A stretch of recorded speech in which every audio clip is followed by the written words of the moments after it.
का दिन आ रहा है और भारत का रिपब्लिक डे है, जैसा कि हम सब जानते हैं। इस मौके पर यूरोपियन यूनियन डेलीगेशन आ रहा है इस परेड में शिरकत करने के लिए। क्या आप अब भारत की खारिजा पॉलिसी में बहुत सी तब्दीलियां देख रहे हैं? दिवस की तैयारियां जोरों पर हैं और इस बार गणतंत्र दिवस पर सिर्फ यूरोपीय मेहमानों की मौजूदगी इसे खास नहीं बनाती, बल्कि एक और वजह है जो इस बार इस गणतंत्र दिवस को काफी खास बनाता है। वो वजह है कि पहली बार यूरोपीय संघ का एक विशेष कंटीजेंट दल दिल्ली के कर्तव्य पथ पर ग्रैंड परेड में शामिल होगा। तो इंडिया और यूरोपियन यूनियन के बीच में एक मदर ऑफ ऑल डील्स की बात हो रही है। यूरोपियन कमीशन की प्रेसिडेंट हैं उर्सुला वॉन डर लेयन, वो दिल्ली पहुंच गई हैं। इंडिया और ईयू के दरमियान जो ट्रेड डील की जा रही है, उस पर बात हो रही है, उसको आप कैसे देखते हैं? पाकिस्तान के साथ आगे है तो इनका ख्याल था कि अब मैं इंडिया के पास जाऊं, तो ये भागे गए इंडिया के पास।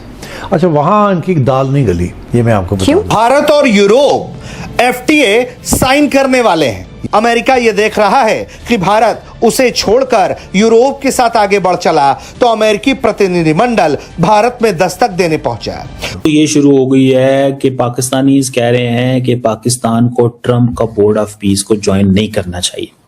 अगर इसको ना करते हैं तो डोनाल्ड ट्रंप नहीं माफ करेगा, और अगर हाँ करते हैं तो फंस जाएंगे। और जो डोनाल्ड ट्रंप कहेगा वो आपने हाँ में हाँ मिलानी है, ना नहीं हो सकती, सीधी सी बात है। अगर ट्रंप का आप बोर्ड ऑफ पीस ज्वाइन नहीं करते तो आप तो गेम से बाहर हो जाएंगे।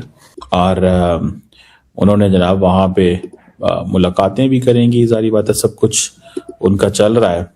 हम लाते हैं टॉक शोज और अनलिमिटेड एंटरटेनमेंट सिर्फ यूट्यूब पर। अगर आपने अभी तक हमारा चैनल सब्सक्राइब नहीं किया तो अभी सब्सक्राइब करें और बेल आइकॉन को क्लिक करके हमारी लेटेस्ट वीडियोस के बारे में अपडेट जानें। सबको सामने रखते हुए आप किस तरह से डिकोड करेंगे क्या है कि फ्यूचरिस्टिक होके हर मुल्क अपना अपना सोचना शुरू हो रहा है? अमेरिका ये देख रहा है कि भारत उसे छोड़कर यूरोप के साथ आगे बढ़ चला तो अमेरिकी प्रतिनिधिमंडल भारत में दस्तक देने पहुंचा। उसने भारत के विदेश मंत्री एस जयशंकर के साथ एक उच्च स्तरीय बैठक की। अमेरिकी कांग्रेस प्रतिनिधिमंडल का यह दौरा बेहद अहम माना जा रहा है, क्योंकि इस प्रतिनिधिमंडल में अमेरिकी हाउस आर्म्ड सर्विसेज कमेटी के chairman Mike Rogers, ranking member Adam Smith और फ्लोरिडा के chief financial officer Jamie Petronix शामिल थे। इस बैठक में अमेरिकी राजदूत सार्गेई गौर ने भी हिस्सा लिया। इस मुलाकात को भारत ने भी अच्छा बताया है। भारत के विदेश मंत्री एस जयशंकर ने लिखा कि एक अच्छी बातचीत हुई है। भारत अमेरिका संबंधों के कई पहलुओं पर, इंडो पैसिफिक क्षेत्र की सुरक्षा और यूक्रेन संघर्ष पर बहुत लंबी चर्चा हुई। भले ही अमेरिकी राष्ट्रपति कह रहे हैं कि भारत के साथ एक अच्छी डील होगी, मोदी उनके दोस्त हैं, लेकिन अमेरिका के साथ कुछ होता दिख नहीं रहा। वहीं भारत दुनिया के कई देशों के साथ इस मामले में आगे बढ़ चला है और अब बारी यूरोप की है। और खास तौर पे जब भारत के 50% टैरिफ्स लगा दिए ट्रंप ने, तो कोई ना कोई ऑल्टरनेटिव्स भारत को ढूंढने पड़ेंगे। और इसलिए आपने देखा कि जर्मन वाइस चांसलर भी आए थे यहाँ पे, उनके साथ भी एक ट्रेड एग्रीमेंट हो रहा है। यूके के साथ एक फ्री ट्रेड एग्रीमेंट फाइनलाइज हो चुका है। फ्रांस के साथ हमारी बहुत बातचीत चल रही है और ट्रेड एग्रीमेंट्स के बारे में बातचीत हो रही है। तो इसीलिए जब एक ग्लोबल अनसर्टेनिटी हम देखते हैं तो ये स्ट्रेटेजिक पार्टनरशिप्स और मजबूत होने लग जाती हैं। और खास तौर पे अगर हम यूरोपियन यूनियन की बात करें तो दो इंपॉर्टेंट चीजें हैं जिसको फॉरेन पॉलिसी में बोला जाता है, convergence of interest and shared commitment. तो ये दो चीजें हैं जो ईयू और भारत के बीच में कॉमन है। और इस बार आप जानते हैं कि 26 जनवरी की जो हमारी रिपब्लिक डे परेड है, उसमें जो प्रेसिडेंट है आपका यूरोपियन यूनियन का, उनको एक्चुअली बुलाया गया है, उर्सुला वॉन डर लेयन।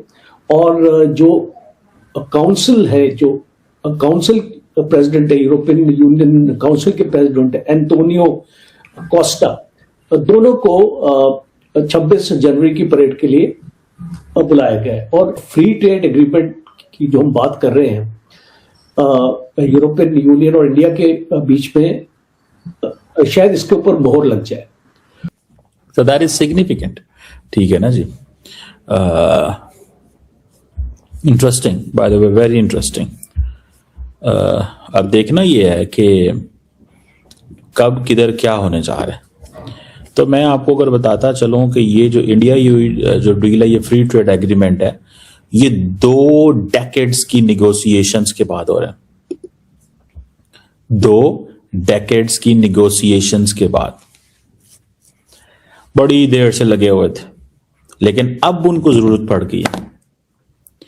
अब वो जो ईयू कमीशन की प्रेसिडेंट अर्सुला वॉन डर लेयन साहिबा, उन्होंने कहा है कि ये मदर ऑफ ऑल डील्स है, क्योंकि इसका स्केल बहुत बड़ा है। इसका स्केल बहुत बड़ा है। इसका इतना बड़ा स्केल है, इतना बड़ा स्केल है कि बेसिकली तो इसमें कम से कम 2 बिलियन लोग इन्वॉल्व हैं, वो कह रही हैं। More than 2 billion people, and roughly she is talking about the quarter of the global GDP. Negotiations final stage पे आ गई हैं अब। और सबसे बढ़ के the most interesting part of the game is कि मंडे को, ट्यूसडे को, perhaps मंडे को शायद वो है रिपब्लिक डे है। मंडे को रिपब्लिक डे है। एक तो वो चलो उसमें वो आ रही हैं। अब ये जो अनाउंसमेंट करने जा रहे हैं, ये अनाउंसमेंट बड़ी इंटरेस्टिंग है। ये 16th EU इंडिया समिट है जो कि हो रही है, और बहुत ज्यादा हाई लेवल जो EU ब्यूरोक्रेसी है वो इंडिया के अंदर पहुंच चुकी है और पहुंच रही है। ठीक है जनाब। और दूसरी बात यह है कि जो डील्स क्या कंक्लूड हो सकती हैं, इसको भी देखिएगा। सारी बात है, सबसे पहले तो टैरिफ रिडक्शन, जो कि इंडिया को भी प्रॉब्लम है, यूरोप को भी प्रॉब्लम है। इंडिया को तो कम प्रॉब्लम है बिकॉज चाइनीज ने इंडियन मार्केट, अपनी मार्केट इंडियन एक्सपोर्टर के लिए खोल दी है कि आपको पैसा कमाना है, आप हमें एक्सपोर्ट करो। ठीक है। ये इंडियंस क्या करेंगे, जो यूरोपियन कार्स हैं उनके ऊपर ड्यूटीज कम करेंगे, यूरोपियन वाइन के ऊपर कम करेंगे, ताकि इंडियन मार्केट के अंदर चीजें आ सकें। Indian textile, electronics, chemical, this that, इस हवाले से। तो इसको भी आप समझ लें। तो ये जो एग्रीकल्चर और ये सारी चीजें जो है ना, इस सेंस में अब इंडिया जो है वो फ्री ट्रेड एग्रीमेंट, आपको पता है यूके, ऑस्ट्रेलिया वगैरह के साथ और बाकी के साथ वो लगा हुआ है। सो इसको भी समझने की जरूरत है। सो ये जो मदर ऑफ ऑल डील्स की बात हो रही है, मदर ऑफ ऑल डील्स की जो बात हो रही है ना, ये इसको one can not under estimate this, इसको अंडर एस्टिमेट नहीं करना चाहिए। मिसाल के तौर पे जैसे मैंने कहा 50% टैरिफ इंडिया के ऊपर लगे हुए हैं। जो डील है वो 27 जनवरी को इंट्रोड्यूस हो रही है। अब अच्छा, इंडिया के जो ट्रेड मिनिस्टर हैं वो इसको मदर ऑफ ऑल डील्स कह रहे हैं बाय द वे। और दोनों यूरोप एंड इंडिया मिलके अमेरिका को ये कह रहे हैं कि भाई हमें आपकी परवाह नहीं है, हम अपना। आज मैं स्कॉट बेसनेट जो कि उनके ट्रेजरी सेक्रेटरी है उनको सुन रहा था, और मतलब वहां से पता चल गया कि this is the game. Because of this entire geopolitics की वजह से जो एनवायरनमेंट है वो सारा चेंज हो गया।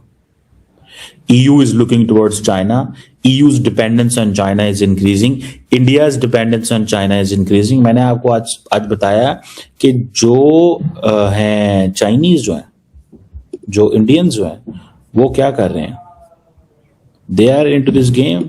उन्होंने अपनी सारी एक्सपोर्ट चाइना की तरफ बढ़ा दी है, और चाइना जो कि 110 अरब डॉलर की एक्सपोर्ट करता है, उन्होंने कहा आज कितने पैसे चाहिए, ये लो 10-15 अरब डॉलर इंडिया को भी दे दिए, उसकी भी एक्सपोर्ट बढ़ा दी ताकि इंडियंस को भी स्पेस मिले, इंडियंस को भी स्पेस मिले। आप यहां से अंदाजा लगाएं कि किस लेवल पे चीजें जो है वो हो रही हैं। तो आपको ये वीडियो कैसा लगा कमेंट बॉक्स में जरूर लिखिए। इस वीडियो को लाइक कीजिए, शेयर कीजिए, सब्सक्राइब करना ना भूलिए आपके चैनल EFC.Z को। तो मिलते हैं अगली वीडियो में। जय हिंद।